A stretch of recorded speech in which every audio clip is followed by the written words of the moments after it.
Hi there, thanks for joining us for this video. In this one, we're going to take a look at some of the wanted improvements that we have made to BD in version 32.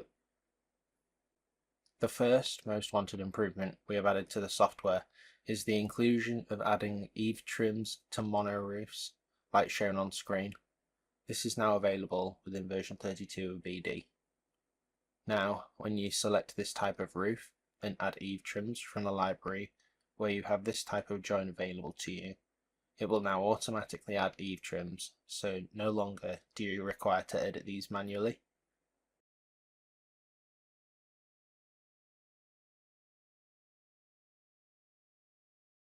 It also keeps the joins if you edit the slope, so let's quickly amend the slope.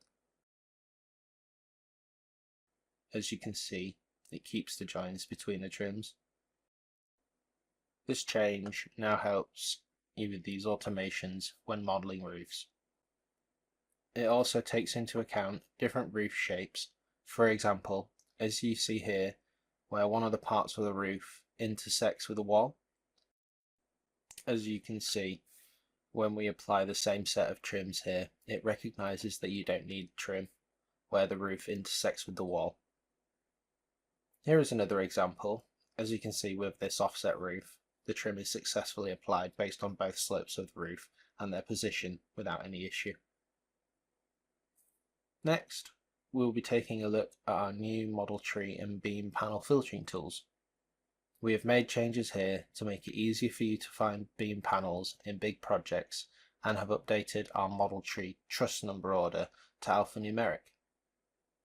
Previously, when creating a lot of beam panels in large projects, it was a little bit difficult to find where certain beam panels were. You could search for them if you could remember the name of the panel, like shown on screen now, but we have made it much easier by including a filter within the model tree. You can find it here within the drop-down under the beam panels section as shown.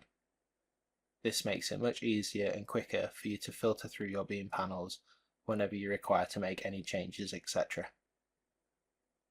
Here you can see how we've improved our model tree in terms of our trusses, as mentioned earlier. These are now all in alphanumeric order here, so it's easier for you to browse through these when making changes too. Our next most wanted improvement to BD is our merge terrain cross-section view to elevation view. If you use terrain models within your designing, you can now merge terrain sections and elevations. In this example, there is our model home and our terrain model. The ground thickness for the terrain is set to 0, and the area cut line is set as shown to clipping the ground line. So to make use of this, you need to have a terrain VXM model ready. Then, within the Output tab and via Build Selected Model, you need to select terrain.vxm. Once done, you then get the model generation settings window.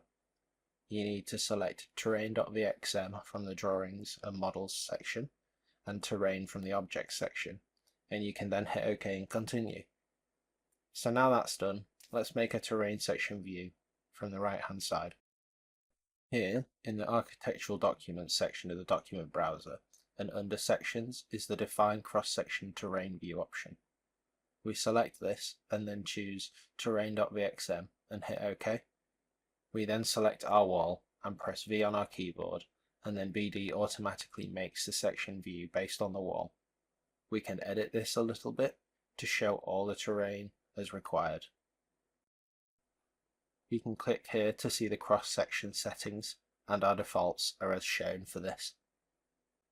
Here, you can see an example drawing sheet which contains elevations. When I update this, you can see within the settings that we can now include terrain view. Selecting this takes the section of the terrain view and merges that from the same direction of the elevation view. So let's take a quick look at that in practice. After a short while, BD completes this process, and here you can see the merged view, including our terrain we set up previously. Our next area of improvement comes within our library section of our software. In BD 2026, you can set up building libraries without having the system admin rights, so now everyone who is designing and who doesn't have admin access can create their own libraries when required. You can now access these via the document browser. Click your building name and then right-click here and selecting the building library section as shown. For example, say you need a new structural sheet library, take OSB for example. We can create a new library as shown.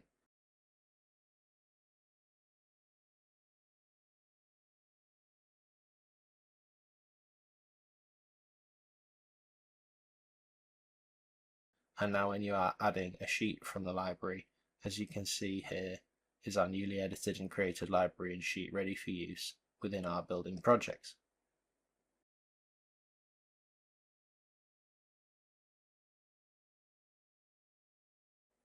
As well as this now, within the library, when you create or amend framing tools, the libraries now remember where you have been and made changes to previously to help you come back and carry on with the customization you are working on. For example, let's modify a profile here. Now, when we go back into the library, the software loads our last location we were working on as shown. We have also updated thumbnail functions within our libraries too. Now within our system libraries, we have updated the thumbnails to have no background at all for a cleaner look. However, if you have custom macro components that need the thumbnail updating, we can update the thumbnails to match manually too. Right-click your desired library and click the Update Thumbnails option, confirm, and then BD will update all your thumbnails to the new PNG-based system. This process will take place automatically when you update from your previous version to the new version of BD for any current custom components you may have already.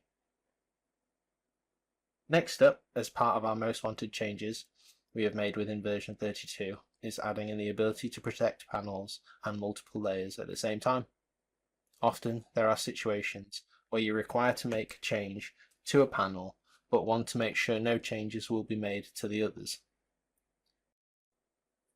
Now when you have selected a panel, we have included the option here for panel protection.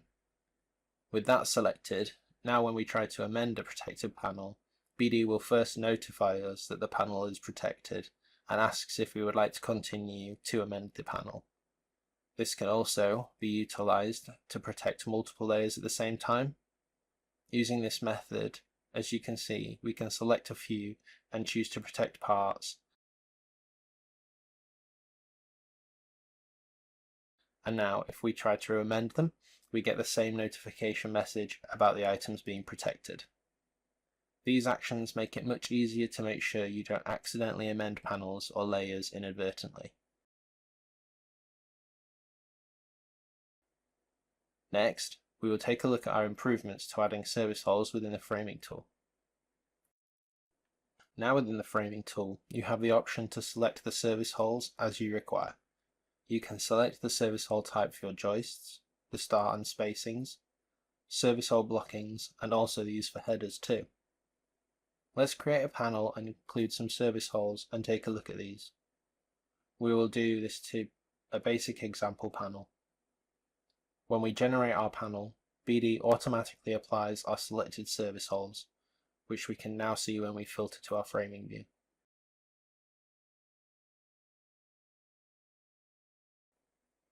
If you want to set up the blocking, you can do that within the framing tool, under Framing, General, and the Blocking Details section, where you can hit the select button to choose from your available blocking and spacing, and then regenerate your parts to apply your blocking, including service holes. Making this available in the Frame tool saves a lot of time when creating service holes for your builds. Lastly, in our most wanted improvements made in BD version 32, we have now included support for converting 2D drawings to VXM format so that they can be used as reference models in 3D. Previously, when there was a need to add 2D drawings straight into our 3D model, it was done via the macro component library. However, now it's possible to add these via our reference drawing functionality. In the reference drawing tab, we select to add reference drawing or model and then choose our VXM file. Vertex loads this into our modeling window and we can then amend its positioning to suit. we select it and then amend its rotation via the x-axis, and with a little rotating and the drawing placed, we can utilize it to aid our building modelling as required. Thanks for joining us for this video showcasing some of our most wanted improvements coming to version 32 of BD. Stay tuned for more.